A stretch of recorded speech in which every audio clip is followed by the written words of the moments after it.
Like if you found the video valuable. The Ashmore Hotel was the kind of place you only stayed once, if that. Cracked tiles in the lobby, flickering lights in the hallway, and a scent of mildew clinging to the faded wallpaper. But for Derek, a tired traveling salesman trying to make one last deal before calling it a night, it was better than sleeping in his car. The clerk at the front desk barely looked up when Derek checked in. Room 214, the man mumbled, sliding a worn key across the counter. Anything I should know? Derek asked, raising an eyebrow. The clerk paused, glanced at the ancient ledger, then muttered, "Keep the door locked. And don't answer if someone knocks." Before Derek could ask what that meant, the clerk had disappeared into the back office.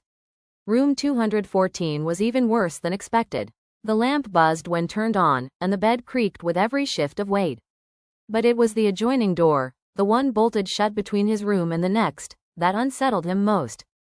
It had 5 heavy locks, all closed. He didn't think much of it until the whispering started. At first, it was soft, like a breeze slipping through the cracks in the wall, just enough to make him pause while unpacking. Then, louder, murmuring voices behind the locked door.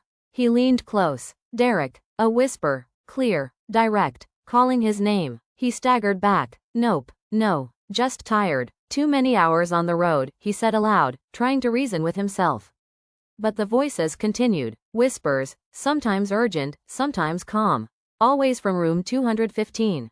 The room the clerk hadn't mentioned. The one no one seemed to occupy.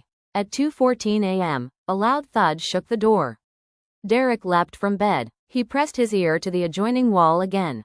Silence. He went to the hallway, knocking on room 215. No answer. No light under the door. Back in his room, Derek sat awake, sweat clinging to his neck.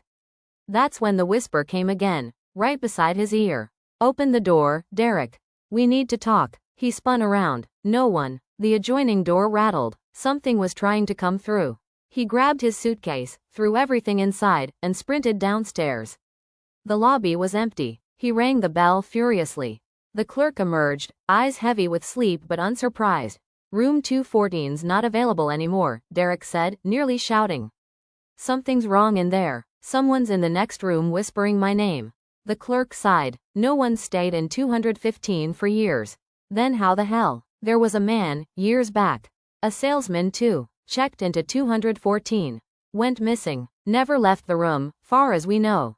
Just, gone. They say you can still hear him whispering through the wall.